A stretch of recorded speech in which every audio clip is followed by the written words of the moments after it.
Hello, how are you, my friend? Tudo bem? Nesse vídeo eu quero te dar 5 dicas de como você pode, de uma vez por todas, parar de traduzir e pensar somente em inglês.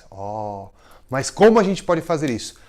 Eu particularmente, eu não vejo nada de errado de quando você está começando a aprender um idioma, você traduzir. Porém, para você atingir a fluência, você vai ter que sim começar a pensar somente em inglês. Porém, isso é um exercício diário e leva um tempo até que você consiga de fato pensar somente no idioma. Só que no decorrer do meu aprendizado, eu aprendi alguns passos aí que você pode usar para pensar somente no idioma. Eu usei para inglês e hoje eu estou usando para japonês. E se funcionou para mim, certamente vai funcionar para você. O problema de quando você está traduzindo, quando você está falando, é que você para começar a traduzir e você perde o raciocínio. Na hora de você fazer uma conversação no idioma, você perde muito tempo. Então é por isso que você tem que começar a pensar somente no idioma. Então a primeira dica que eu vou dar para você é objetos. Foque em objetos, coisas concretas. Comece a pensar somente em inglês, nas palavras somente em inglês. Então, eu já falei num vídeo anterior de como que você pode fazer isso, simplesmente no seu dia a dia. Acordou, começa a memorizar a cama ali em inglês, bed, vai para a geladeira, you open the fridge. Então, foque no seu universo em inglês, com as palavras que fazem parte da sua rotina, escova de dente, banheiro, toothbrush, bathroom. Essas palavras vão ficar no seu inconsciente e você vai cada vez mais pensando somente em inglês. E depois você evolua para as frases. E tudo bem se você fala open the porta, você fazer parte das frases em português e inglês. Você pode fazer isso e depois você vai evoluindo somente para o inglês. Eu particularmente, quando eu comecei a memorizar, eu pegava meu relógio, por exemplo, e comecei a falar, eu coloco meu watch para ir para o trabalho. E depois eu evolui para I put my watch on to go to work. E watch é a mesma palavra para assistir.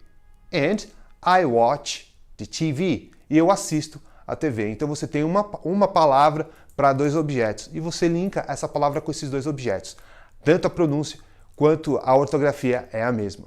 Dica número 2. Traduza palavras, mas não frases. As palavras, quando você as traduz, têm seus significados. Porém, dentro de um contexto, ela é totalmente diferente. Então, se você focar em contextos, em aprender histórias, você vai cada vez mais pensando somente no idioma.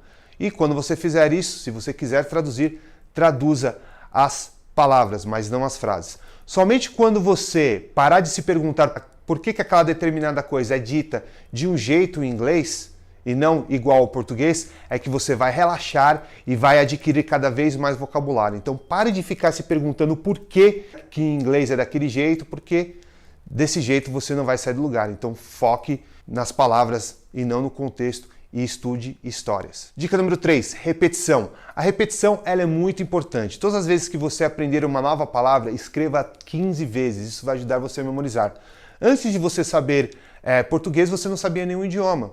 Mas quando você era um bebê, provavelmente seus pais conversavam com você e repetiam diversas palavras, do tipo, não mexe aí, não, aqui não, aí não. Aí é só você pegar e passar para o inglês. No, that's not this, no, stop, no, not that one. Se você fizer isso, você vai com certeza memorizar cada vez melhor as palavras. Você tem que fazer por repetição. Repita o quantas vezes for necessário para você memorizá-las. Dica número 4. Filmes em inglês. Uma das melhores formas de nós aprendermos um idioma é através de filmes naquele determinado idioma que nós estamos aprendendo. E em inglês não é diferente.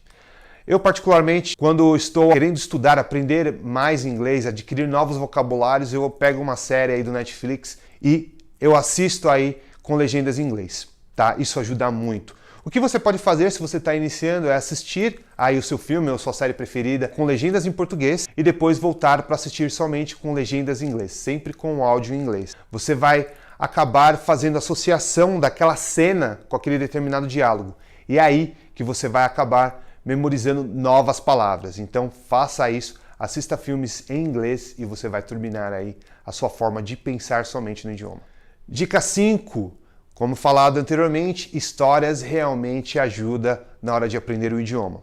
Veja só como você aprendeu português, certamente alguém aí contou em um determinado momento da sua vida histórias e elas marcaram a sua vida. Isso ajuda muito na hora de aprender um idioma.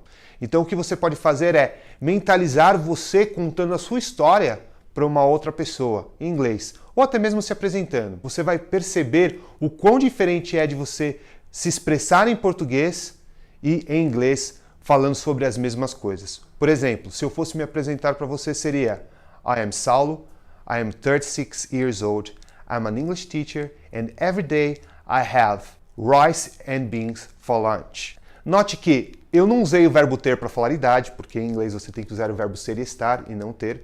E não usei o verbo comer para falar de arroz e feijão, e sim o verbo ter, porque você pode sim em inglês substituir o verbo comer e beber pelo verbo ter, o que já mostra a diferença do inglês para o português, ok? Então se você focar nisso, você vai cada vez mais parar de se perguntar o porquê que inglês é daquele jeito, você vai se desvencilhar do português para começar a focar em inglês. E quanto mais você estudar inglês, mais você vai usar o inglês para aprender inglês e aos poucos você vai deixar de traduzir, ok? Espero que essas dicas tenham sido valiosas para você. Gostaria muito de saber o que você achou dessa dica. Ficou claro para você? Você tem alguma dúvida? Se ficou, deixe nos comentários. And I see you in the next video. Bye bye.